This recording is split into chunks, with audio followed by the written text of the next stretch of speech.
Hello students, welcome back to your video classes. Hopefully all of you are doing good and taking care of yourself.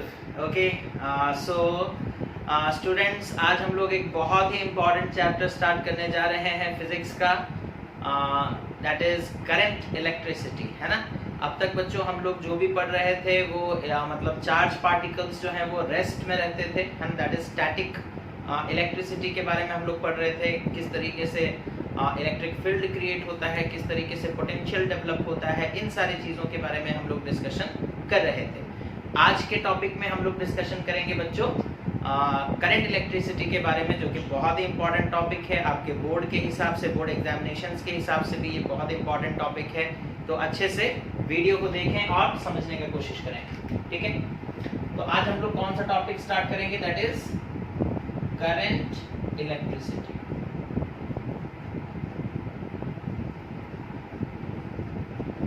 Current electricity, ठीक है। तो current electricity क्या होता है बच्चों, हम लोग अभी पहले ही बता चुके हैं इस चीज के बारे में कि चार्जेस इन मोशन, है ना। जब चार्ज मोशन में रहेंगे तो जो इलेक्ट्रिक एनर्जी डेवलप होगा, जो इलेक्ट्रिक सिटी डेवलप होगा, उसे हम लोग क्या कहेंगे, करंट इलेक्ट्रिसिटी, ठीक है। सो करंट का मतलब क्या होता है बच्चों, that is rate of flow, है ना, रेट ऑफ फ्लो, ठीक है। और इलेक्ट्रिसिटी मतलब तुम्हारा चार्जेस, है ना, इलेक्ट्रॉन वाले वर्ड से ही डिराइव किया गया है, that is rate of flow of electron, क्या है, चार्ज, तो rate of flow of charges, है ना। चार्जेस किस मतलब रेट में फ्लो कर रहे हैं। जैसे सपोज कर लो हमारे पास एक कंडक्टर है, सपोज कर लो हमारे पास एक कंडक्टर है, ठीक है, और इसमें बहुत सारे फ्री इलेक्ट्रॉन्स हैं, है ना। इलेक्ट्रॉन्स रैंडमली इधर उधर मूव कर रहे हैं, ओके, इलेक्ट्रॉन्स जो है वो रैंडमली इधर उधर मूव कर रहे हैं, ठीक है। अब आपने सपोज कर लो इधर एक सेल कनेक्ट कर दिया, ठीक है, हमने सपोज कर लो इधर एक सेल कनेक्ट कर दिया, तो अब क्या होगा ना, ये सारे इलेक्ट्रॉन्स जो हैं, इलेक्ट्रॉन्स नेगेटिव होते हैं, वो पॉजिटिव की तरफ भागने लगेंगे, है ना। तो इलेक्ट्रॉन्स जो हैं क्या करने लगेंगे ना, वो इस तरीके से अपने आप को अरेंज कर लेंगे और सब के सब किधर भागने लगेंगे, पॉजिटिव टर्मिनल की तरफ, ठीक है, पॉजिटिव टर्मिनल की तरफ, ठीक है। अब ये वाला क्रॉस सेक्शन देखो कंडक्टर का, है ना, ये वाला क्रॉस सेक्शन देखो कंडक्टर का, इससे सपोज कर लो 10 इलेक्ट्रॉन्स निकल रहे हैं पर सेकेंड, है ना, 10 इलेक्ट्रॉन्स निकल रहे हैं इधर से, हालांकि वो तो हम गिन नहीं सकते कितने इलेक्ट्रॉन्स निकल रहे हैं, ठीक है, लेकिन हम लोग अलग अलग इंस्ट्रूमेंट यूज करके मेजर कर सकते हैं डायरेक्ट वैल्यूज करंट का, ठीक है। फिलहाल देखो सपोज कर लो, मान लो इधर से कितने इलेक्ट्रॉन्स निकल रहे हैं पर सेकंड, 10 इलेक्ट्रॉन्स इधर से भाग रहे हैं, इस क्रॉस सेक्शन को क्रॉस कर रहे हैं, है ना, ये वाला जो सेक्शन है, ठीक है, इससे 10 इलेक्ट्रॉन्स प्रति सेकंड निकलकर पॉजिटिव टर्मिनल की तरफ जा रहे हैं। तो हम बोलेंगे रेट ऑफ फ्लो क्या है, रेट ऑफ फ्लो कितना हो गया, फिर rate of flow is 10 electron पर सेकंड, 10 इलेक्ट्रॉन पर सेकंड। इसी को हम लोग बच्चों इलेक्ट्रिक करंट कहते हैं, इसी को हम लोग क्या कहते हैं, इलेक्ट्रिक करंट, है ना। तो इलेक्ट्रिक करंट को हम लोग कैसे डिफाइन करते हैं, इलेक्ट्रिक करंट को बच्चों हम लोग किस तरीके से डिफाइन करते हैं ना, it is the rate of flow of charge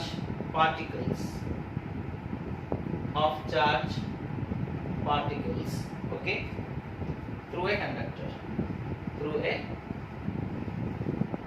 or through the cross section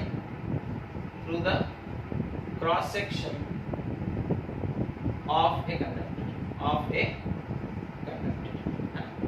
तो इस क्रॉस सेक्शन से कितने चार्ज फ्लो कर रहे हैं, उसी के रेट को, यानी कि पर सेकंड कितने चार्ज फ्लो कर रहे हैं, उसी को हम लोग बच्चों इलेक्ट्रिक करंट कहते हैं, ठीक है। तो इलेक्ट्रिक करंट का सिंबल क्या है, इलेक्ट्रिक करंट का बच्चों सिंबल होता है, इलेक्ट्रिक करंट का सिंबल, ठीक है, हम लोग इलेक्ट्रिक करंट को रिप्रेजेंट करते हैं with the symbol I, okay. तो कितना चार्ज फ्लो किया, दैट इज I, कैसे हम लोग लिखेंगे, इसका फॉर्मूला क्या होगा, rate of flow of charge, है ना, कितना चार्ज फ्लो किया पर यूनिट टाइम, कितना चार्ज फ्लो किया पर यूनिट टाइम, इधर से कितने चार्ज पार्टिकल्स, यानी कि कितना चार्ज फ्लो कर रहा है पर यूनिट टाइम, ठीक है। तो चार्ज के लिए हम लोग सिंबल क्या यूज करते हैं बच्चों, Q, और टाइम के लिए हम लोग क्या सिंबल यूज करते हैं, t। तो I is equals to q by T, है ना, I is equals to q by T, where q is the amount of charge flowing and t is the time. Okay, t is the time. Example ले लेते हैं एक छोटा सा, ताकि आप लोगों को समझ में आ जाए। सपोज कर लो कि एक कंडक्टर है, सपोज कर लो एक कंडक्टर है, और हम ये कहते हैं कि सपोज इस कंडक्टर से, ठीक है, 5 कूलम का चार्ज फ्लो करता है कितने सेकंड में, सपोज 2 सेकंड्स में, ठीक है, 5 कूलम का चार्ज फ्लो करता है 2 सेकंड में। ओके, अब हम करंट निकालना चाहते हैं, तो I is equals to q by T. Okay, तो कितना हो जाएगा, q का वैल्यू दिया है 5 कूलम डिवाइडेड बाई टाइम कितना दिया है 2 सेकंड, तो 5 coulomb by 2 second that is 2.5 coulomb per second, है ना, 2.5 कूलम पर सेकंड, यानी कि पर सेकंड कितना चार्ज फ्लो कर रहा है 2.5, और पर सेकंड जितना चार्ज फ्लो करता है, यहाँ तो पर 5 कूलम चार्ज फ्लो कर रहा है पर 2 सेकंड, यानी कि 2 सेकंड में, तो 1 सेकंड में कितना फ्लो कर रहा है 2.5। अगर 5 कूलम चार्ज फ्लो कर रहा है 2 सेकंड में, तो 1 सेकंड में कितना फ्लो करेगा 2.5 कूलम। तो पर सेकंड जितना चार्ज फ्लो करता है बच्चों, उसी को हम लोग कहते हैं करंट, है ना।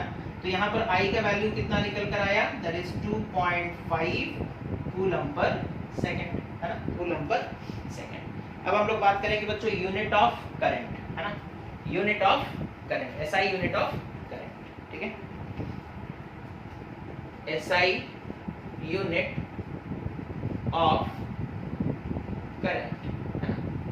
तो यहाँ देखो I इज इक्वल्स टू क्या है बच्चों, Q बाई टी। अच्छा, Q का यूनिट क्या है, दैट इज कूलम, टाइम का यूनिट क्या है, दैट इज सेकंड, तो I का यूनिट क्या हो जाएगा कूलम पर सेकंड, और कूलम पर सेकंड को हम लोग क्या कहते हैं, एक साइंटिस्ट थे एम्पियर, जिनके नाम के ऊपर डेडिकेट कर दिया गया ये यूनिट, है ना। तो coulomb per second is the unit of current, but हम लोग उसे एम्पियर के नाम से बुलाते हैं, है ना। कूलम पर सेकंड को ही हम लोग एम्पियर कहते हैं, कूलम पर सेकंड को ही हम लोग क्या कहते हैं बच्चों, 1 एम्पियर, है ना। तो सपोज कर लो, अब हम लोगों से अगर कोई पूछेगा what is 1 ampere current, what is 1 ampere current, ठीक है, 1 एम्पियर करंट का मतलब क्या होता है, ठीक है।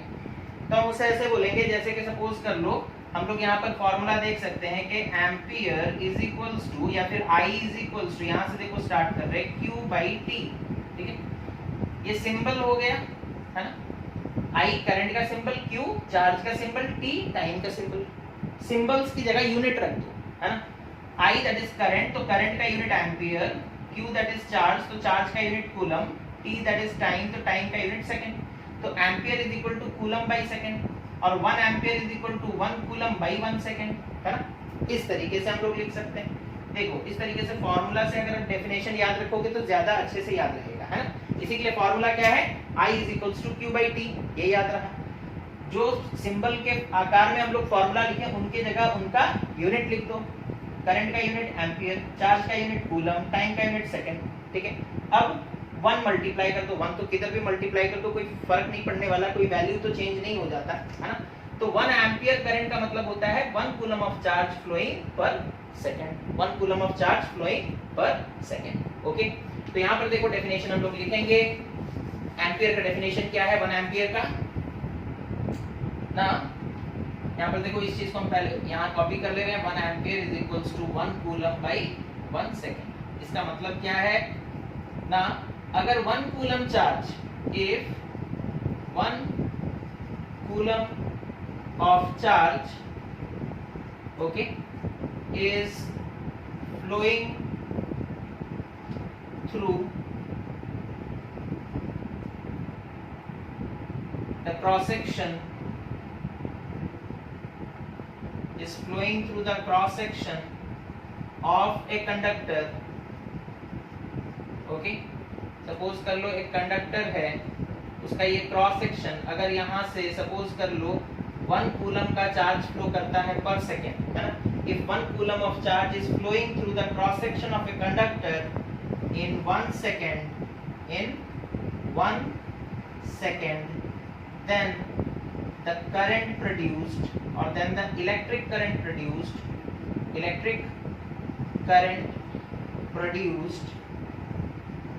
is said to be 1 ampere. is said to be 1 ampere. 1 ampere current क्या है बच्चों? अगर 1 कूलम का चार्ज फ्लो करता है किसी कंडक्टर के क्रॉस सेक्शन से, है ना, cross section of a conductor से वो फ्लो करता है पर सेकंड, तो जो करंट प्रोड्यूस होगा उसको 1 एम्पियर हम लोग कहेंगे। उसको हम लोग क्या कहेंगे? 1 एम्पियर हम लोग कहेंगे। तो आप लोगों को समझ में आ गया होगा 1 एम्पियर का मतलब क्या है, ठीक है। 1 ampere is equal to 1 coulomb by 1 second, okay. And इस तरीके से हम लोग डेफिनेशन लिखेंगे, ठीक है। उसके बाद तो एसआई यूनिट ऑफ करंट क्या हो गया? एम्पियर, है ना। Smaller units of electric current, smaller units of electric current. अब देखो बच्चों, बहुत बार ऐसा होता है कि जो करंट फ्लो करता है एक सर्किट में वो बहुत कम है ना। जैसे सपोज कर लो हम तुम्हें बोलेंगे कि केओंझर से, ठीक है, भुवनेश्वर तक का रास्ता डिस्टेंस कितना है, ठीक है। सपोज तुम बोले 200 किलोमीटर, तो तुरंत समझ में आ गया, चलो बढ़िया है, 200 किलोमीटर का डिस्टेंस है। ये समझने में बड़ा आसान है ना, ये समझने में बड़ा आसान है। अगर तुम सपोज बोलोगे इतना मीटर, तो उस इंसान को थोड़ा समझने में दिक्कत हो सकता है कि हाँ एक्चुअल डिस्टेंस कितना है, दैट इज यहाँ पर 2 लाख हो गया, है ना, 2 लाख मीटर, ओके। 200 किलोमीटर को ही हम लोग 2 लाख मीटर लिख सकते हैं। या फिर अगर तुम उसे एक्सप्रेस करोगे सेंटीमीटर में, दैट इज और 2 जीरोस बढ़ जाएंगे, है ना। तो यूनिट 10, 100, 1000, 10,000, लाख, 10 लाख, और ये हो गया करोड़। हम बोलेंगे केओंझर से भुवनेश्वर तक का डिस्टेंस कितना है ना, 2 करोड़ सेंटीमीटर, करोड़ ही हो रहा है, तो यूनिट 10, 100, 1000, 10,000, लाख, 10 लाख, करोड़, हाँ 2 करोड़ सेंटीमीटर। तो क्या ये समझने में आसान होता है? नहीं। तो ये कन्वीनियंट नहीं है ये हमारे लिए। मतलब तुम सपोज कोई तुमसे पूछा और तुम ये बताकर चले गए, अब उसे कैलकुलेशन करना पड़ेगा, तब उसे पता चलेगा अच्छा 200 किलोमीटर वो कहना चाह रहा था। तो डायरेक्ट 2 करोड़ सेंटीमीटर बोलोगे तो कोई समझ नहीं पाएगा, है ना। तो हम लोग बच्चों जैसे यहाँ पर देख रहे हैं डिस्टेंस ज्यादा होता है तो हम लोग बड़े यूनिट का, किलोमीटर एक बड़ा यूनिट है, उसे यूज किए। अगर सपोज कर लो यहाँ से यहाँ तक का एक डिस्टेंस है, इसे तुम्हें मेजर करना है, तो अब किलोमीटर में थोड़ी करोगे, अब सेंटीमीटर में करोगे, तो वो सही है। तो हम लोग अलग अलग सिचुएशन में अलग अलग साइज का यूनिट चूज करते हैं, है ना। बड़ा अगर होगा मेजरमेंट तो हम लोग बड़े यूनिट को यूज करेंगे, जैसे लेंथ के लिए किलोमीटर बड़ा यूनिट है ना? और छोटा मेजरमेंट होगा तो छोटे यूनिट जैसे सेंटीमीटर हो गया, मिलीमीटर हो गया, है ना, माइक्रोमीटर हो गया, नैनोमीटर हो गया, तो ये छोटे यूनिट्स हैं, है ना। अब हम तुम्हें बोलेंगे एटम के अंदर में, ठीक है, एटम का जो रेडियस है वो कितना होता है, अब तुम थोड़ी उसे किलोमीटर में बताओगे, एटम बहुत छोटा है तो नैनोमीटर में बता दोगे, है ना। नैनोमीटर एक बहुत ही छोटा यूनिट है डिस्टेंस का, ओके। तो उसी तरीके से बच्चों, उसी तरीके से अब करंट जो फ्लो करता है सर्किट में, अलग अलग सर्किट है, जैसे हैवी इलेक्ट्रिक सर्किट है ना, हैवी इलेक्ट्रिक सर्किट, ओके। तो उसमें करंट ज्यादा फ्लो करेगा, सपोज कर लो 15 एम्पियर, तो 15 एम्पियर का हम उसे मतलब लिखेंगे। अगर सपोज कर लो बहुत ही लाइट सर्किट है ना, लाइट सर्किट, ओके, वहां पर करंट सपोज फ्लो कर रहा है 0.000000515 एम्पियर। ऐसे लिखना गलत, मतलब उतना ज्यादा सही नहीं होगा, 1 2 3 4 5 6, अच्छा ठीक है, 0.5 एम्पियर। ऐसे नाम लिख करके हम 5 माइक्रो एम्पियर लिखेंगे तो ज्यादा बेटर है ना, 5 माइक्रो एम्पियर लिखेंगे तो ज्यादा बेटर है। तो यहाँ देखो बच्चों, स्मॉलर यूनिट्स ऑफ करंट क्या है, मिली एम्पियर। मिली एम्पियर कितना होता है बच्चों, एम्पियर को 1000 पार्ट्स में डिवाइड कर दो, है ना, 1/1000 ऑफ एम्पियर। या फिर ऐसे भी लिख सकते हो, that is 10 to the power -3 ampere. उसी तरीके से माइक्रो एम्पियर, माइक्रो एम्पियर कितना होता है बच्चों, 1/10 lakh part of an ampere, okay, that is that it can also written as 10 to the power -6 ampere. तो जहां पर छोटे, बहुत छोटा करंट फ्लो कर रहा होगा वहां पर हम लोग इन यूनिट्स को यूज करेंगे ताकि हमें समझने में आसानी हो, ठीक है। अच्छा, तो ये हो गए बच्चे क्या, the smaller units of electric current. उसके बाद हमारा नेक्स्ट टॉपिक क्या है,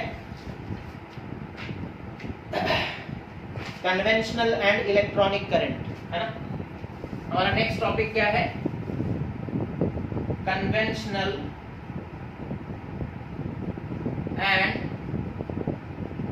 electronic current. Okay, conventional and electronic current. देखो ये क्या होता है, जैसे सपोज कर लो ये एक वायर है, ठीक है, और इसे हमने इस तरीके से एक सेल के साथ कनेक्ट कर दिया, ठीक है। सेल का ये पॉजिटिव टर्मिनल, ये नेगेटिव टर्मिनल है बच्चों। अब ये सपोज कर लो एक कंडक्टर है, वायर है मतलब कंडक्टर है, ठीक है। याद रखोगे कंडक्टर में फ्री इलेक्ट्रॉन्स होते हैं, है ना। फ्री इलेक्ट्रॉन्स मतलब वो इलेक्ट्रॉन्स जो कि कंडक्टर के सरफेस पर इधर उधर घूमते रहते हैं, है ना, ठीक है। तो अभी तो सेल लगा हुआ है, तो सब किधर भाग रहे होंगे, सारे इलेक्ट्रॉन्स पॉजिटिव टर्मिनल की तरफ भाग रहे होंगे, है ना। सारे इलेक्ट्रॉन्स किधर भाग रहे होंगे, पॉजिटिव टर्मिनल की तरफ भाग रहे होंगे, ठीक है। ये जो हम अंदर बनाए हैं एरो और एक डॉट दे करके, ये इलेक्ट्रॉन को रिप्रेजेंट करता है ना। इलेक्ट्रॉन के लिए हम सिंबल कौन सा यूज कर रहे हैं, इस तरह का सिंबल यूज कर रहे हैं, ठीक है। तो देखो बच्चों, जब सेल नहीं लगा देता तो इलेक्ट्रॉन्स इधर उधर रैंडमली घूमते रहते हैं। जैसे एक कंडक्टर है ना, ठीक है, इसको किसी भी बैटरी से कनेक्ट मत करो, तो अंदर में जो इलेक्ट्रॉन्स है वो रैंडमली इधर उधर घूमते रहते हैं, रैंडमली इधर उधर घूमते रहते हैं, ठीक है। लेकिन जैसे ही हम लोग एक सेल कनेक्ट कर देते हैं ना, जैसे ही हम लोग एक पोटेंशियल डिफरेंस प्रोवाइड कर देते हैं, तो इलेक्ट्रॉन सारे एक ही तरफ भागने लगते हैं, that is towards the positive terminal, है ना। तो इलेक्ट्रॉन्स कहां से आ रहे हैं, ठीक है, नेगेटिव टर्मिनल से इलेक्ट्रॉन्स निकलकर आ रहे हैं, ठीक है। इलेक्ट्रॉन्स नेगेटिव टर्मिनल से निकलकर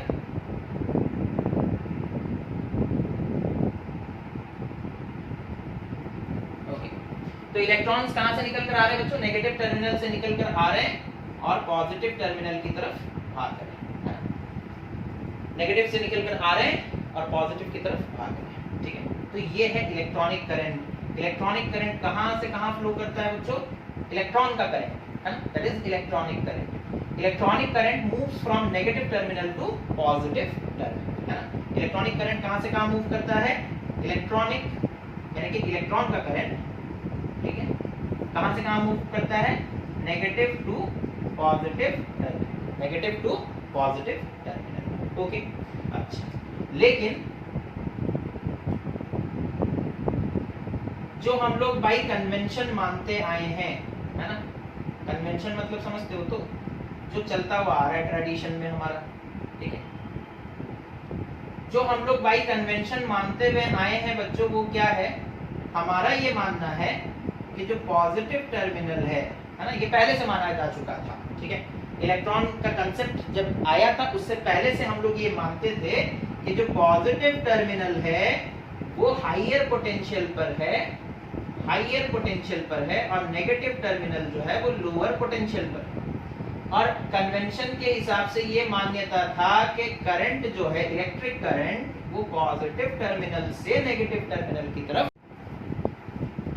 तो हमारा ये मानना था बच्चों कि कन्वेंशनल करंट जो है वो पॉजिटिव से नेगेटिव टर्मिनल की तरफ फ्लो करता है, तो उसे हम लोग कहते हैं कन्वेंशनल करंट, जो कि पॉजिटिव टू नेगेटिव फ्लो करता है। एक्चुअल रीजन क्या है, करंट फ्लोज फ्रॉम नेगेटिव, यानी कि charges flows from negative to positive terminal, but क्योंकि सारे मतलब जब इलेक्ट्रॉन्स का कंसेप्ट हम लोगों का उतना क्लियर नहीं था, तो हम लोग ये मानते आ रहे हैं कि पॉजिटिव टर्मिनल से करंट फ्लो करता है नेगेटिव टर्मिनल की तरफ, ठीक है। और जितने भी नियम हैं बच्चों, जो लॉज हैं इलेक्ट्रिक सर्किट्स के, वो सारे कन्वेंशनल करंट के डायरेक्शन के हिसाब से बनाए जा चुके थे, इसी के लिए बाद में और चेंज नहीं किया गया। इलेक्ट्रॉनिक करंट का करंट कंसेप्ट हमें पता चल गया, लेकिन हम लोग मानते अभी भी किसे हैं, कन्वेंशनल करंट, ओके। तो इतना चीज पहले आप लोग नोट कर लें, ओके। अब देखो बच्चों, अब हम लोग एक और टॉपिक डिस्कशन करेंगे, दैट इज, क्या है वो टॉपिक, दैट इज करंट और electric current is a scalar quantity is a scalar quantity, ठीक है, वेक्टर क्वांटिटी नहीं है, स्केलर क्वांटिटी। क्यों ऐसा? बिकॉज रीजन पूछेगा तो क्या लिखेंगे? Because it can be added bye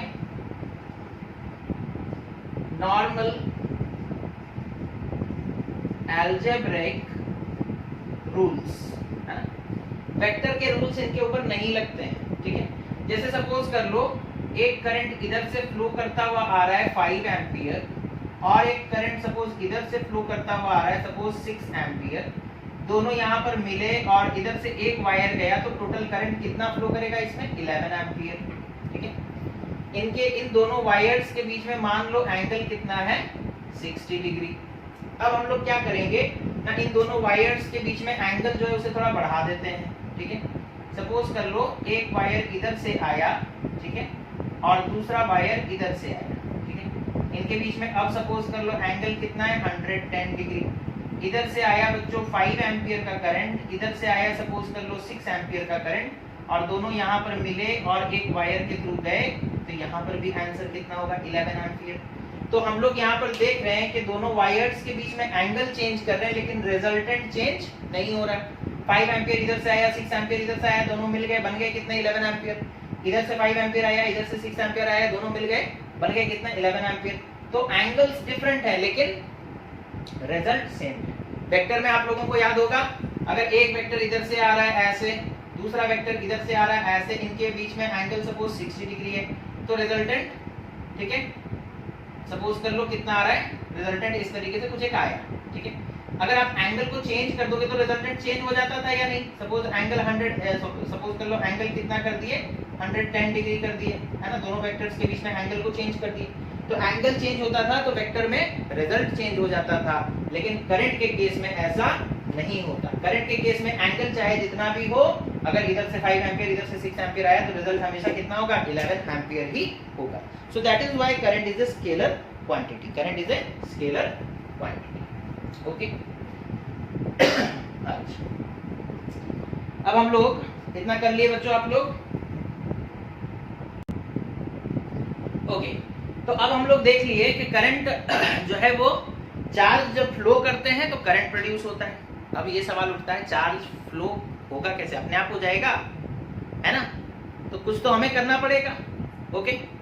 तो चार्ज फ्लो करने के लिए हम लोगों को पोटेंशियल डिफरेंस चाहिए बच्चों। क्या चाहिए? Potential difference. जैसे सपोज कर लो एक स्फीयर है यहाँ पर, इसके पास सपोज कर लो कितना चार्ज है ना, प्लस क्यू अमाउंट का चार्ज है। या फिर सपोज हम लोग एक नंबर दे देते हैं, सपोज कर लो इसके पास सपोज 10 कूलम का चार्ज है, ठीक है। ये एक स्फीयर है ए, और एक स्फीयर है सपोज कर लो बच्चों स्फीयर बी, इसके पास भी कितना चार्ज है ना, 10 कूलम का चार्ज है, ठीक है। अब इन दोनों स्फीयर्स को हम लोग ज्वाइन कर देते हैं, ठीक है। इन दोनों स्फीयर्स को सपोज हम लोग एक वायर के थ्रू ज्वाइन कर दिए, ठीक है। अब हम बोलेंगे तुम बताओ क्या चार्ज यहाँ से यहाँ फ्लो होगा या फिर क्या चार्ज यहाँ से यहाँ फ्लो होगा? Answer will be no, obviously, because इसके पास भी 10 कूलम है, इसके पास भी 10 कूलम है, तो फ्लो नहीं होगा, है ना। बिकॉज इसका चार्ज जितना, इसका चार्ज उतना ही, तो इसका जितना पोटेंशियल होगा इसका पोटेंशियल भी उतना ही होगा, है ना। उसका पोटेंशियल भी उतना ही होगा दोनों का। इसमें अगर सपोज कर लो वोल्टेज पोटेंशियल भी डेवलप होता है तो इसमें भी पोटेंशियल भी डेवलप होता है ना। दोनों का पोटेंशियल सेम है। अगर पोटेंशियल सेम हो गया तो फिर फ्लो नहीं होता है बच्चों, फ्लो नहीं होता। तो हमें क्या चाहिए? पोटेंशियल डिफरेंस चाहिए। और एग्जांपल देखो, हम लोग दूसरे चीजों के साथ कोरिलेट करके देखते हैं। जैसे सपोज कर लो एक मेटल स्फीयर है और इसका टेम्परेचर सपोज कर लो 500 डिग्री सेल्सियस, और एक मेटल स्फीयर है सपोज कर लो इसका टेम्परेचर है कितना, 50 डिग्री सेल्सियस। अब इन दोनों को सपोज हम लोग कांटेक्ट में लेकर के आए, ज्वाइन कर दिए, ठीक है। ये 500 डिग्री सेल्सियस में, ये 50 डिग्री सेल्सियस में, जैसे ये दोनों कांटेक्ट में आएंगे बच्चों, हीट एनर्जी फ्लो करना स्टार्ट कर जाएगा 500 से 50 वाले के पास, है ना। जैसे सपोज कर लो एक वेसल में पानी है, ठीक है। इस पानी का टेम्परेचर सपोज कर लो 100 डिग्री सेल्सियस, ठीक है। अब इसमें तुम अपने हाथ को डाल दो, ठीक है। तुम अपने हाथ को डाल दो, तुम्हारे हाथ का टेम्परेचर जितना, बॉडी टेम्परेचर कितना 37 डिग्री सेल्सियस के आसपास होता है। जैसे ही तुम हाथ डालोगे इस पानी में, इसका टेम्परेचर ज्यादा है, तुम्हारा टेम्परेचर कम है, यानी कि टेम्परेचर के बीच में डिफरेंस है। टेम्परेचर के बीच में क्या है? डिफरेंस है। तो टेम्परेचर डिफरेंस है मतलब जैसे ही तुम पानी के अंदर हाथ डालोगे तुम्हें एनर्जी तुम्हारे अंदर फ्लो होकर के आएगा और तुम्हें गर्म लगेगा। तुम्हें क्या लगेगा? गर्म लगेगा, हाथ जल भी सकता है। एनर्जी तुरंत फ्लो होगा कहां? 100 डिग्री सेल्सियस से 37 डिग्री सेल्सियस की तरफ। ठीक है, तो समझ में आ रहा है आप लोगों को फ्लो होने के लिए क्या चीज जरूरी है बच्चों? डिफरेंस जरूरी है। क्या जरूरी है? डिफरेंस, है ना। अगर सपोज कर लो वही पानी बच्चों सपोज कर लो अगर वो उसका टेम्परेचर होता 37 डिग्री सेल्सियस और तुम जो हाथ डाले तुम्हारे हाथ का टेम्परेचर भी 37 डिग्री सेल्सियस, तो डिफरेंस नहीं है। तुम्हारे बॉडी का टेम्परेचर और उसका टेम्परेचर सेम हो गया, देयर इज नो डिफरेंस। अगर डिफरेंस नहीं है तो नो फ्लो, फ्लो नहीं होगा, फ्लो नहीं होगा। ठीक है, तो जरूरी क्या है? फ्लो के लिए क्या जरूरी है बच्चों? डिफरेंस जरूरी है।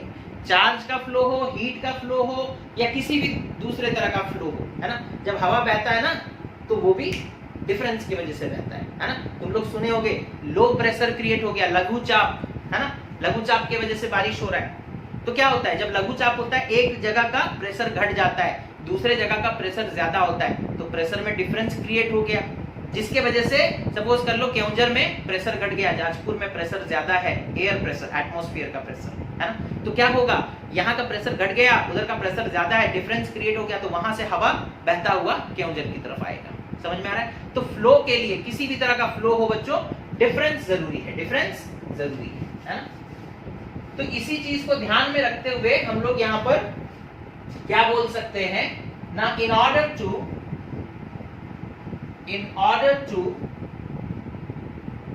develop a steady current, in order to develop a steady current, okay, we have to maintain a constant potential difference, okay. In order to develop a steady electric current, okay, we have to maintain a constant potential difference, okay. समझ में आ रहा है? तो potential difference हमें create करना पड़ेगा। जैसे हम लोग बैटरी देखते हैं बच्चों, है ना। देखो बैटरी का एग्जांपल लेकर हम लोग समझते हैं, ठीक है, बैटरी का एग्जांपल लेकर के हम लोग समझते हैं। जैसे सपोज कर लो आप एक बैटरी खरीद कर लेकर आते हो,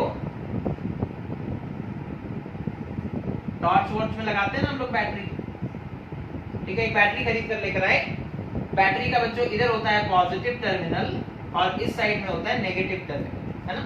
अच्छा, अब अगर सपोज कर लो हम एक वायर को यहाँ से और यहाँ से ऐसे जोड़ देते हैं और यहाँ एक बल्ब लगा देते हैं, ठीक है, तो हम लोग देखते हैं बल्ब ग्लो करने लगता है। बल्ब क्या करने लगता है? ग्लो, बिकॉज करंट फ्लो होना स्टार्ट हो जाता है। करंट क्यों फ्लो होता है बच्चों? बिकॉज बैटरी का एक टर्मिनल पॉजिटिव पोटेंशियल पर है, दूसरा टर्मिनल नेगेटिव पोटेंशियल पर है। यानी कि सपोज कर लो यहाँ का पोटेंशियल कितना है ना, मान लो 5 वोल्ट, और सपोज कर लो यहाँ का पोटेंशियल कितना है, सपोज कर लो 2 वोल्ट, तो डिफरेंस कितना हो गया? 3 वोल्ट का डिफरेंस है, और हमें तो पोटेंशियल डिफरेंस चाहिए था। पोटेंशियल डिफरेंस है तो फ्लो स्टार्ट हो जाएगा। क्या स्टार्ट हो जाएगा? फ्लो। और उसी फ्लो के फ्लो हो गया, चार्ज फ्लो हो गया मतलब करंट प्रोड्यूस हो गया, और करंट प्रोड्यूस हो गया मतलब बच्चों बल्ब ग्लो करेगा। बल्ब क्या करेगा? ग्लो करेगा, है ना। तो डिफरेंस होना जरूरी है, डिफरेंस होना जरूरी है। इतना चीज पहले समझ में आ गया, लिख लो। तो हम लोग इतना समझ गए बच्चे कि करंट फ्लो करने के लिए पोटेंशियल डिफरेंस होना जरूरी है, ठीक है। अच्छा, अब सवाल आता है कि ये पोटेंशियल डिफरेंस क्रिएट कैसे होता है। जैसे कि बैटरी है तो बैटरी में पोटेंशियल डिफरेंस क्रिएट कैसे होता है, ठीक है। तो यहाँ पर देखो, है ना, और उसे हम लोग कहते हैं ईएमएफ ऑफ बैटरी, है ना, ठीक है। That is electromotive force, okay, जिसे शॉर्ट फॉर्म में ईएमएफ कहा जाता है, ठीक है। Electromotive force of a battery, of a cell और ए बैटरी, ठीक है। सेल या बैटरी का ईएमएफ जब हम लोग बोलते हैं तो उसका मतलब क्या है, ठीक है। तो यहाँ देखो, जैसे सपोज कर लो हमारे पास एक सेल है,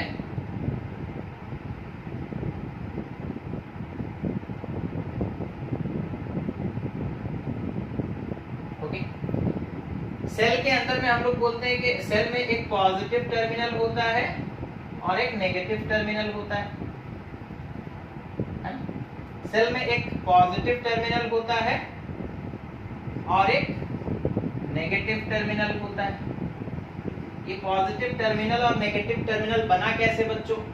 ना जो सेल बनाते हैं हम लोग, तो हम लोग उसमें क्या यूज करते हैं? केमिकल्स, है ना।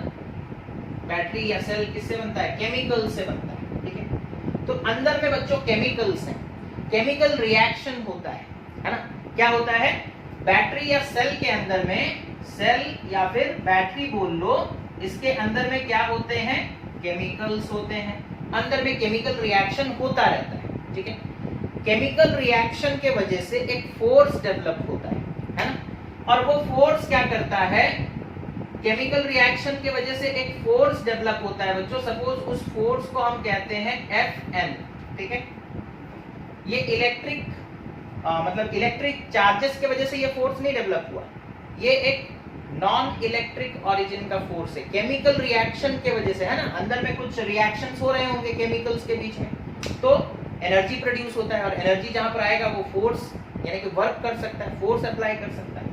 तो जो भी हो, अंदर में एक केमिकल रिएक्शन हो रहा है और उस रिएक्शन की वजह से एक फोर्स डेवलप होता है। और ये जो फोर्स Fn है बच्चों, ये पॉजिटिव चार्जेस को, है ना, पॉजिटिव चार्जेस को एक तरफ ले जाता है, ठीक है। तो क्या होगा? पॉजिटिव चार्जेस यहां पर आकर जमा होने लगेंगे धीरे धीरे, और नेगेटिव चार्जेस जो है बच्चों वो इधर आकर एक्यूमुलेट करने लगेंगे, है ना। एक प्लेट की तरफ पॉजिटिव चार्जेस चले जाएंगे, एक प्लेट की तरफ नेगेटिव। ये पॉजिटिव चार्ज और नेगेटिव चार्जेस का जो फ्लो है, यहाँ पर आकर वो लोग जमा हो रहे हैं। पॉजिटिव चार्जेस इधर आकर जमा हो रहे हैं, एक्यूमुलेट कर रहे हैं। नेगेटिव चार्जेस इधर आकर के एक्यूमुलेट कर रहे हैं। ये कब तक चलेगा ना? देखो, जैसे जैसे ये प्लेट पॉजिटिव होता जाएगा और ये प्लेट नेगेटिव होता जाएगा, है ना। पहले तो एक फोर्स Fn डेवलप हुआ जो कि पॉजिटिव चार्जेस को इधर ले गया, नेगेटिव चार्जेस को उधर ले गया, है ना। अब देखो, अब हम लोग बच्चों पढ़े हैं इलेक्ट्रिक फील्ड के बारे में, है ना। ये पॉजिटिव प्लेट है, ये नेगेटिव प्लेट है, ये पॉजिटिव प्लेट है, ठीक है, और इधर एक नेगेटिव प्लेट है, ठीक है। तो एक इलेक्ट्रिक फील्ड डेवलप हो जाएगा। क्या डेवलप हो जाएगा? एक इलेक्ट्रिक फील्ड डेवलप हो जाएगा from positive towards negative, from positive towards negative, है ना। सपोज कर लो यहाँ पर एक चार्ज Q है, ठीक है। तो इलेक्ट्रिक फील्ड इस चार्ज के ऊपर कितना फोर्स डालेगा बच्चों? है ना, हम लोगों को पढ़े हैं electric field is equals to force by charge. तो force, electric force by charge, that is F is equals to Q into E। समझ में आ रहा है? तो जैसे ही एक इलेक्ट्रिक फील्ड डेवलप हो जाएगा, इस डायरेक्शन में एक चार्ज डेवलप, सॉरी, एक फोर्स डेवलप होगा, दैट इज Fe। और Fe किसके बराबर होगा? Q into E। जो इलेक्ट्रिक फील्ड क्रिएट हुआ उसके वजह से चार्ज के ऊपर एक फोर्स लगेगा। कितना फोर्स लगेगा? Q इनटू E के बराबर, है। और एक टाइम ऐसा आएगा बच्चों, धीरे धीरे केमिकल रिएक्शन के वजह से पॉजिटिव चार्जेस इधर भाग रहे हैं, एक फोर्स उनके ऊपर लग रहा है Fn, है ना, और वो इधर भाग रहे हैं। और यहाँ का जो पोटेंशियल है वो पॉजिटिव होता जा रहा है धीरे धीरे। सपोज कर लो V प्लस, है ना, और इधर का पोटेंशियल, इधर नेगेटिव चार्ज आकर जमा हो रहे हैं, इधर का पोटेंशियल सपोज कर लो V माइनस, है। तो इस तरीके से बच्चों इधर एक पॉजिटिव पोटेंशियल, इधर एक नेगेटिव पोटेंशियल, और एक इलेक्ट्रिक फील्ड भी सेटअप हो गया। दो तरह के फोर्सेस हैं, एक फोर्स केमिकल रिएक्शन की वजह से प्रोड्यूस हुआ, दूसरा फोर्स जो है इलेक्ट्रिक फील्ड प्रोड्यूस होने की वजह से प्रोड्यूस हो रहा है ना। जैसे जैसे चार्ज जमा होने लगेगा, एक इलेक्ट्रिक फील्ड क्रिएट हो जाएगा। इलेक्ट्रिक फील्ड का भी नेचर है, फोर्स एक्सर्ट कर सकता है वो, तो एक फोर्स इलेक्ट्रिक ओरिजिन का भी क्रिएट होगा, है ना। जब बच्चों Fn और Fe बराबर हो जाएंगे, यानी कि इधर लगने वाला फोर्स और इधर लगने वाला फोर्स दोनों बराबर हो जाएगा, तो फिर चार्ज पार्टिकल्स इधर भी मूव नहीं करेंगे, इधर भी मूव नहीं करेंगे। तो इसका एक फिक्स्ड पोटेंशियल हो गया, है ना। सपोज कर लो पोटेंशियल कितना है V प्लस, और अब और कोई चार्ज नहीं मूव कर रहा ना, अब इसके ऊपर और चार्ज आकर जमा होगा क्या? नहीं होगा, बिकॉज जो चार्ज पार्टिकल्स के ऊपर, जैसे सपोज कर लो यहाँ पर एक चार्ज पार्टिकल है Q, इसकी तरफ इधर एक फोर्स लग रहा है Fe और इधर एक फोर्स लग रहा है Fn, और Fe और Fn दोनों बराबर हो गए, दोनों बराबर हो गए, तो ये चार्ज ना इधर जाएगा ना ही इधर जा पाएगा। समझ में आ रहा है? तो अब और चार्ज नहीं जमा होंगे, यानी कि इसका पोटेंशियल फाइनल हो चुका है। और सपोज कर लो पोटेंशियल वो कितना उसका हो चुका है, V प्लस पॉजिटिव पोटेंशियल, और इसके पास भी जितने नेगेटिव चार्जेस जमा होने थे जमा हो चुके हैं, और इसका पोटेंशियल कितना हो चुका है, सपोज कर लो V माइनस, है ना? तो एक पोटेंशियल डिफरेंस क्रिएट हो गया। क्या क्रिएट हो गया? एक पोटेंशियल डिफरेंस। ठीक है, अच्छा। तो हम लोग जब बैटरी खरीदने जाते हैं तो वो बोलता है ना कि बैटरी कितने वोल्ट का है, 12 वोल्ट का। 12 वोल्ट मतलब जो तुम्हारा पॉजिटिव पोटेंशियल और नेगेटिव पोटेंशियल के बीच में डिफरेंस कितना है, 12 का। डिफरेंस कितना है, 12 का। समझ में आ रहा है? नेगेटिव पोटेंशियल का मतलब ये मत समझ लेना कि हाँ इसका पोटेंशियल मतलब तुम्हारा क्या बोलते हैं 0 से कम होगा, ऐसा जरूरी नहीं है, है ना? 0 से ज्यादा भी हो सकता है। ओके, जो भी हो, तो डिफरेंस कितना है, 12। मान लो इसका पोटेंशियल है, सपोज कर लो 18 वोल्ट, इसका पोटेंशियल है 6, तो 18 माइनस 6 दैट इज 12 वोल्ट। ऐसा भी हो सकता है, या फिर ऐसा भी हो सकता है इसका पोटेंशियल 12, इसका 0, तो डिफरेंस कितना है, 12 minus 0 that is 12 volt. Okay, so the potential difference created over here is 12 volt for example. Okay, जो भी हो पोटेंशियल डिफरेंस इस तरीके से क्रिएट होता है। ठीक है, अच्छा। ये जो पोटेंशियल डिफरेंस क्रिएट हुआ बच्चों, इसी को हम लोग ईएमएफ कहते हैं। इसी को हम लोग ईएमएफ, नाम देखने से आपको लगेगा कि ये एक फोर्स है ना? नाम में भी इलेक्ट्रोमोटिव फोर्स हम लोग लिखते हैं, लेकिन एक्चुअली में ये जो ईएमएफ इलेक्ट्रोमोटिव फोर्स वाला जो वर्ड है वो एक मिसनोमर है ना? It is a misnomer. Okay, मतलब उसके नाम से वो कुछ और पता चलता है, लेकिन एक्चुअली वो कुछ और है ना? वो है क्या? वो पोटेंशियल डिफरेंस है ना? Electromotive force is nothing but potential difference. Okay, potential difference का व्हेन द बैटरी और सेल इज ओपन, सेल और बैटरी को जब यूज नहीं कर रहे होगे, सेल और बैटरी को जब यूज नहीं कर रहे होगे, उस वक्त जो पोटेंशियल डिफरेंस होगा उसे हम लोग कहेंगे ईएमएफ, है ना? जैसे सपोज कर लो आप एक बैटरी खरीद कर लेकर आए, है ना? सपोज कर लो आप एक बैटरी खरीद कर लेकर के आए, ओके, और इसे यूज नहीं कर रहे, है ना? तो इसके पॉजिटिव और इसके नेगेटिव के बीच में एक पोटेंशियल डिफरेंस होगा, उसी को हम लोग ईएमएफ कहेंगे। जैसे ही बच्चों आप यहाँ पर एक बल्ब या कुछ भी जोड़ देते हो तो फिर उसे ईएमएफ नहीं कहते, उसे हम लोग कहते हैं टर्मिनल वोल्टेज। उसे हम लोग क्या कहते हैं? Terminal voltage. तो जब बल्ब मतलब जब सेल या बैटरी यूज में नहीं है, उस वक्त जो पोटेंशियल डिफरेंस होता है उसे हम लोग क्या कहते हैं? ईएमएफ। उसे हम लोग क्या कहते हैं? EMF. EMF is the potential difference, EMF is the potential difference of a cell or a battery when it is in open condition। Open condition यानी कि यूज नहीं हो रहा है ना? यूज नहीं हो रहा है। ठीक है, तो उसे बच्चों हम लोग क्या कहते हैं? ईएमएफ। अच्छा, ईएमएफ अगर हमें निकालने बोला जाएगा तो कैसे निकालेंगे? जैसे ये पॉजिटिव टर्मिनल, ये सपोज कर लो नेगेटिव टर्मिनल, ठीक है, ये पॉजिटिव टर्मिनल बैटरी का, और ये सपोज कर लो नेगेटिव टर्मिनल, है ना? इन दोनों के बीच में डिस्टेंस सपोज कर लो d। ठीक है, तो ईएमएफ क्या हो जाएगा बच्चों, जिसे हम लोग सिंबल एप्सिलॉन से रिप्रेजेंट करते हैं ना? It is the work done divided by charge, है ना? ओके, और वर्क डन कैसे निकालेंगे हम लोग ना? Fn यानी कि जो फोर्स एक क्रिएट हुआ था, Fn इनटू डिस्टेंस d, है ना? वर्क का फॉर्मूला क्या होता है बच्चों? फोर्स इनटू डिस्प्लेसमेंट और फोर्स इनटू डिस्टेंस। तो फोर्स कितना डेवलप हो रहा है? Fn। कितना डिस्टेंस? अगर सपोज कर लो यहाँ से एक चार्ज निकलता है पॉजिटिव चार्ज, तो वो मैक्सिमम कहाँ तक आएगा? नेगेटिव से निकला पॉजिटिव तक ही आएगा। नेगेटिव और पॉजिटिव के बीच में डिस्टेंस कितना है? d। तो work done is equals to Fn into d divided by q। ऐसे भी निकाल सकते हैं। तो ईएमएफ क्या है बच्चों? ना it is the work done in moving a charge, okay, in moving unit charge, okay, the work done in moving unit charge, okay, from one terminal to another terminal. ठीक है, when the cell is in open, अभी open condition में है ना? हम लोग अभी कौन सी कंडीशन? अभी कोई बल्ब कुछ नहीं लगाया गया है ना? कुछ भी नहीं लगाया गया। उस वक्त जो पोटेंशियल डिफरेंस होता है बच्चों, उसी को हम लोग ईएमएफ कहते हैं। EMF is the potential difference of a cell और a battery in open condition, in open condition. इतना समझ में आ गया? इस चीज को नोट करो।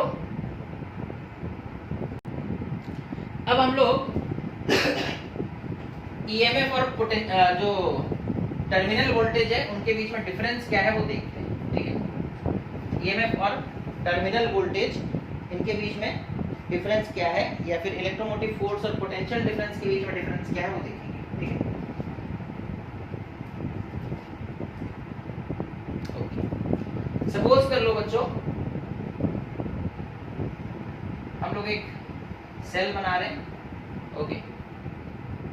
इसमें एक इलेक्ट्रोलाइट लेना पड़ता है, हमें क्या लेना पड़ता है, एक इलेक्ट्रोलाइट। घर में इन्वर्टर बैटरी तो होगा, है ना। बैटरी के अंदर क्या होता है, एक लिक्विड भरा हुआ रहता है ना। That liquid is known as electrolyte. That liquid is known as electrolyte. Generally हम लोग H2SO4 यूज करते हैं, ठीक है, और उसमें डिस्टिल वाटर भी ऐड करते हैं, ओके। तो यहाँ देखो, और फिर तुम देखोगे जो बैटरी होता है बच्चों, उसके अंदर से दो रॉड्स निकले हुए रहते हैं, है ना, जिसमें हम लोग वायर को कनेक्ट करते हैं, ओके। बैटरी अगर आप लोग देखे होगे तो आप ये भी देखे होगे कि बैटरी के अंदर से दो रॉड्स बाहर की तरफ निकले रहते हैं, है ना। एक के पास लिखा रहता है पॉजिटिव, एक के पास लिखा रहता है नेगेटिव, है ना। और हम लोग अपने वायर्स को उनके साथ ज्वाइन करते हैं। ये जो है बच्चों, इन्हें हम लोग क्या कहते हैं, इलेक्ट्रोड्स। इन्हें हम लोग क्या कहते हैं, इलेक्ट्रोड्स, ठीक है, ठीक है। कॉमन नाम इलेक्ट्रोड है। पॉजिटिव इलेक्ट्रोड का अगर स्पेसिफिक नाम हम लोग पूछेंगे तो उसका नाम है एनोड, और नेगेटिव इलेक्ट्रोड का जो स्पेसिफिक नाम है उसे हम लोग कहते हैं कैथोड। उसे हम लोग क्या कहते हैं, कैथोड, ठीक है। अब सपोज कर लो यहां से हमने एक वायर कनेक्ट किया और यहां पर इस तरीके से एक बल्ब लगा दिया, ओके। इस तरीके से बल्ब लगा दिया। अब देखो इस इलेक्ट्रोलाइट के अंदर में कुछ पॉजिटिव चार्जेस होंगे, कुछ नेगेटिव चार्जेस भी होंगे,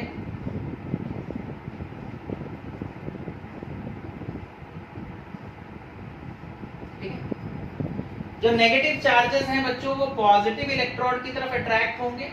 नेगेटिव किधर अट्रैक्ट होगा, पॉजिटिव की तरफ, और जो पॉजिटिव चार्जेस हैं वो नेगेटिव इलेक्ट्रोड की तरफ यानी कि कैथोड की तरफ अट्रैक्ट होंगे, है ना। तो यहाँ पर अंदर में चार्ज पार्टिकल्स का मोशन स्टार्ट हो चुका है, यानी कि अंदर में करंट सेटअप हो चुका है, अंदर में करंट सेटअप हो चुका है, ठीक है। अब हम लोग यहाँ पर सिंपल भाषा में समझने का कोशिश करेंगे कि ईएमएफ एंड टर्मिनल वोल्टेज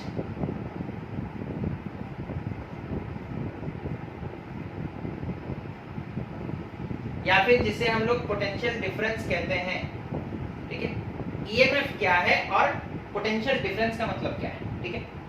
हम लोग बोले थे अभी थोड़ी देर पहले कि EMF is equals to work done by charge moved, है ना, work done by charge. Open circuit के लिए वहां पे बल्ब कुछ लगाया नहीं गया था। अब यहां देखो ईएमएफ क्या होगा ना, work done in moving the charge, work done in moving the charge around the circuit, around the complete circuit divided by charge, divided by charge। यानी कि एक चार्ज को जैसे सपोज कर लो नेगेटिव चार्ज को यहां से लेकर के पूरा सर्किट में घुमा के लेकर आएंगे बच्चों, फिर यहां तक पहुंचाएंगे, है ना। समझ में आ रहा है, चार्ज को हम लोग कहां से कहां मूव कर रहे हैं, इस नेगेटिव टर्मिनल से लेकर के एक नेगेटिव चार्ज को हम लोग यहां से लिए और पूरा ऐसे घुमाते हुए बल्ब के थ्रू घुमाते हुए वापस यहां लेकर आए, फिर यहां से यहां तक जहां से स्टार्ट किए थे वहां तक पहुंचाए। उसमें जो वर्क डन करना पड़ा होगा, है ना, डिवाइडेड बाय कितना चार्ज को तुम मूव किए, दैट इज व्हाट ईएमएफ, है ना। EMF is the total work done in moving the charge in the internal circuit as well as in the external circuit, है ना। बैटरी के बाहर जो सर्किट है और बैटरी के अंदर में भी चार्जेस फ्लो कर रहे हैं, अंदर में भी एक सर्किट है। तो चार्ज को बाहर वाले सर्किट में मूव कराने के लिए और अंदर वाले सर्किट में मूव कराने के लिए जो टोटल वर्क डन है डिवाइडेड बाई चार्ज मूव करोगे तो वो होता है ईएमएफ, वो होता है ईएमएफ। ओके, और टर्मिनल वोल्टेज या पोटेंशियल डिफरेंस क्या है बच्चों ना, चार्ज को यहां से लेकर के, ठीक है, यहां तक लेकर आना, सिर्फ एक्सटर्नल सर्किट का वर्क डन है, ठीक है। तो टर्मिनल वोल्टेज और पोटेंशियल डिफरेंस क्या हो गया ना, work done in moving the charge,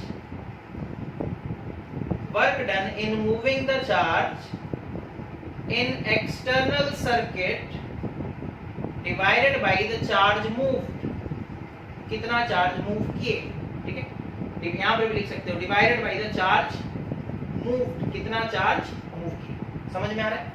तो अगर सिर्फ बाहर वाले सर्किट का work done divided by charge move करोगे तो वो होता है पोटेंशियल डिफरेंस और टर्मिनल वोल्टेज, यानी कि और आसान तरीके से समझ लो कि हम लोग एक सेल, एक बैटरी खरीद कर लेकर आए हैं बच्चों, ठीक है, हम लोग एक बैटरी खरीद के लेकर आए और अभी इसे यूज नहीं कर रहे हैं, है ना, और जो कंपनी बनाया उसने कहा कि इसका ईएमएफ कितना है ना, 3 वोल्ट, ठीक है। अब जैसे ही हम लोग इसे यूज करने लगेंगे, एक बल्ब सपोज यहाँ पर लगा दिए, तो तुम देखोगे जो पोटेंशियल डिफरेंस है वो थोड़ा घट जाएगा, वो क्या हो जाएगा, घट जाएगा। सपोज कर लो 3 वोल्ट की जगह 2.8 वोल्ट हो गया, है ना। तो पोटेंशियल डिफरेंस क्या है और टर्मिनल वोल्टेज क्या है, एक्सटर्नल सर्किट में जो वर्क डन करना पड़ा that is divided by charge move, that is terminal voltage और पोटेंशियल डिफरेंस। लेकिन जब हम लोग एक बैटरी को खरीद कर लेकर आते हैं तभी उसका potential difference, sorry EMF decide हो चुका रहता है कि ये बैटरी मैक्सिमम पोटेंशियल डिफरेंस कितना दे सकता है ना। When it is not in use, जब तुम उसे यूज नहीं करोगे तभी उसके बीच में जो पोटेंशियल डिफरेंस होगा वो मैक्सिमम होगा। तो उस पोटेंशियल डिफरेंस को हम लोग क्या कहते हैं, ईएमएफ, है ना। तो ईएमएफ को 2 तरीके से हम लोग डिफाइन किए। एक बार हम लोग बोले कि सपोज कर लो ये पॉजिटिव टर्मिनल, ये नेगेटिव टर्मिनल है ना, तो work done in moving a charge from the negative terminal to the positive terminal, that is work done by charge move. अभी हम लोग कनेक्ट नहीं किए, जब कनेक्ट नहीं किए तब हम लोग कैसे डिफाइन करते हैं ना, EMF is the potential difference of the cell when it is not in use. EMF क्या है, it is nothing but the potential difference, किसका, सेल का, कब ना, जब वो यूज में नहीं है। और अगर हम लोग सपोज कर लो कनेक्शन कर दिए तब हम लोग ईएमएफ को कैसे डिफाइन करेंगे ना, it is the work done in moving a charge around the complete circuit, internal as well as external, divided by कितना चार्ज तो मूव की। तो ये है बच्चों ईएमएफ, ठीक है। तो होपफुली आप लोग ये वीडियो अच्छे से देखोगे और समझने का कोशिश करोगे, बुक को फॉलो करो और भी अच्छे से क्लियर हो जाएगा concept. So thank you for watching the video, have a nice day.